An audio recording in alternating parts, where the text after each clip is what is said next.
This river used to be our life. Now it's our biggest problem.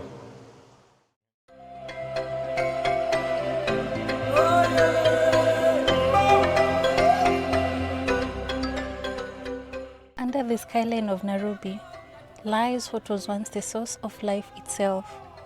Flowing quietly through the heart of the city, it nourished communities, supported wildlife, and carried with it the rhythm of a thriving ecosystem. It's more of a sewer line as opposed to a river. For decades, the Nairobi River has flowed through communities across the city, shaping livelihoods and daily life. But in areas like Kangemi, this once vital river now tells a different story, one of pollution, neglect, and growing concern. Yet within this community, voices are rising.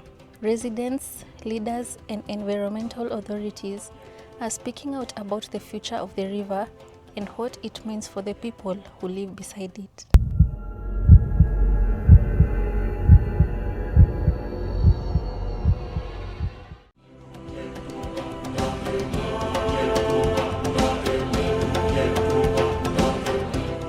Upstream in Ondiri Swamp, Kikuyu, just 33 kilometers from the Nairobi CBD, the river still runs clear, pure and unbroken, a quiet echo of what once was. But as it journeys downstream, weaving its way into the heart of the city, something shifts. The clarity fades and the story begins to change. Waste replaces water. The lifeline becomes a dumping ground. That takes me back to my childhood days. The river was quite clean, and I remember swimming here and fishing here. So basically that tells you that the river was in a good state. For those living along the river, the impact is felt every day. Kwa majina ni John Odero Ochieng, naishi Roko, nimeishi hapa maisha yangu yote. For the last 29 years na bado niko hapa hivi. Before mto ilikuwa safi, ulikuwa unafisha hapa, wamama walikuwa wanaoshea hapa manguo zao, pia watoto walikuwa wanakuja wanaweza cheza na hii maji, wanaweza swim. Sasa hata si mto, sasa inaitwa tu sewage juu. Watu wengi wana deposit uchafu zao hapa hivi. We've noticed that water pipes are in contact with the river, so chances are high that there are cases of probably cholera or bilharzia. Watu hiyo wanakuwa wagonjwa. In the recent past nimesikia watoto 3 walikuwa admitted juu ya cholera. For small business owners, survival often comes before sustainability. Hola. Vitu ziko ready anko. Sasa mimi hapa busy yangu sasa ni ya kibandaski bana. Na bado shopkeeping hapo bana.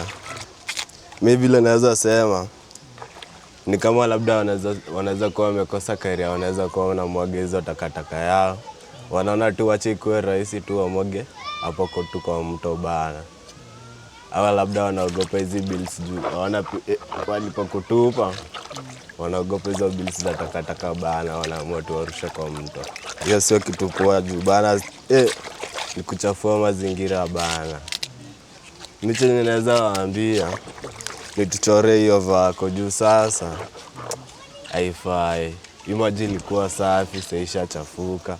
Juu sasa inengi maji inaanza kunuka bana. So unaona sasa hapo sasa inaharibu bado biz bana, inatoa harufu mbaya bana. Makastomero wanakamu bana.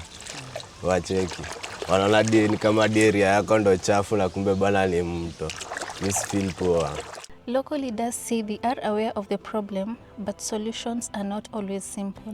Speaking to the press during the launch of the Nairobi River Regeneration Program, the head of state acknowledged the problem and promises action against those involved. The raw sewage that is coming from our public entities, the solid waste that is in this river coming from different places, each and every one of them will be held to account. Environmental experts warn that the damage goes beyond what the eyes can see. Okay, Nairobi River is what we call an urban river.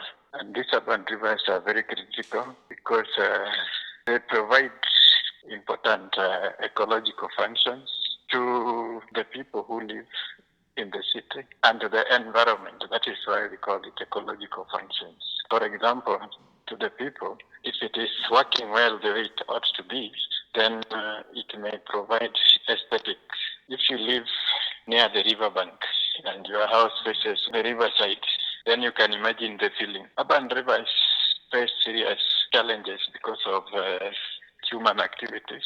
They face the issues of encroachment because of the high demand for land, but also pollution challenges, or what we call anthropogenic activities. We talked to an expert who requested anonymity due to the nature of her work. She explains that the Nairobi River has become heavily degraded and is no longer capable of supporting local plants and animals, as pollution has rendered its waters toxic to the environment. When asked about the dangers of this level of pollution and if the river can recover, this is what she had to say. This situation endangers both wildlife and local residents, as increasingly toxic river water heightens the risk of serious illnesses and leads to significant biodiversity loss. As concerns grow, attention turns to those tasked with restoring the river. The Nairobi River Commission says efforts are underway to reverse years of damage, but the scale of the challenge remains immense. The threat to Nairobi River has been acknowledged for several years now, and there has always been effort to regenerate the river, to abate the pollution, to deal with the encroachment issues. Through the initiative of the President of the Republic of Kenya, there is a project which is going on. It is called the Nairobi Rivers Regeneration Project. It has several components with the main aim of regenerating Nairobi River, because Nairobi River forms the upper part of the river basin.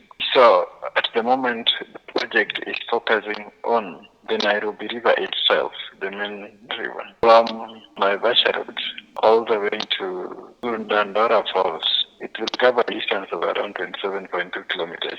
Now, it has different components that are meant to address the pollution issues and also control the frequent flood events that have been experienced in Nairobi and downstream sections of the river. There is a component that is focusing on construction of sewer system.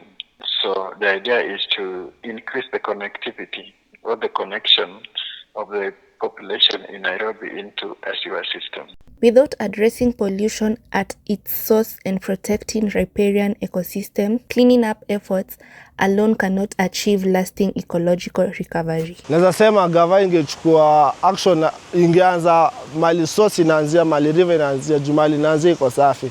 So along the way ndo inachafuliwa. So waangalie wale landlord ama zile ploti zina deposit uchafu zao kwa river. Wa investigate pia wale wenye wanakuja kutupa usiku uchafu zao.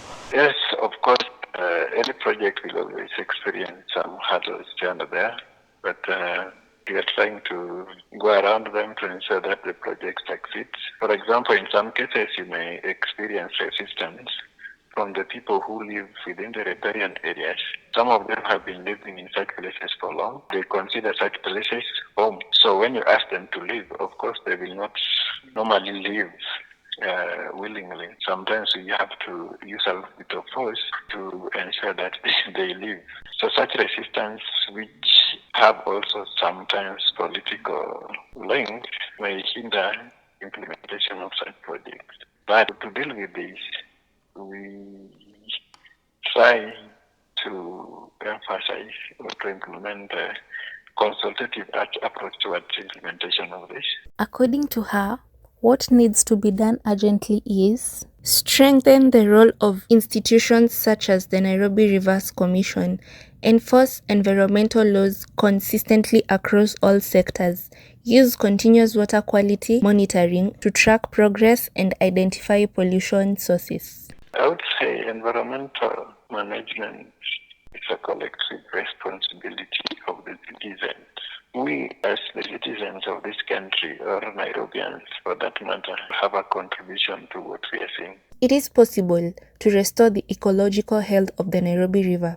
It requires a comprehensive approach that combines pollution control, habitat restoration, effective governance, community involvement, and integrated urban planning. Wanaweza create awareness to the community living along the river, waambie umuhimu wa river na how it can benefit them.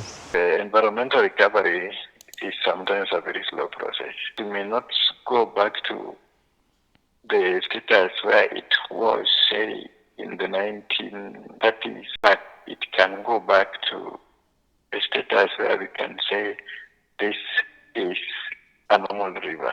The Nairobi River still flows, but the question remains, for how long can it carry this burden? For the people of Kangemi and beyond, the future of the river is deeply tied to the year on. Whether it becomes a story of recovery or a warning of neglect depends on what happens next.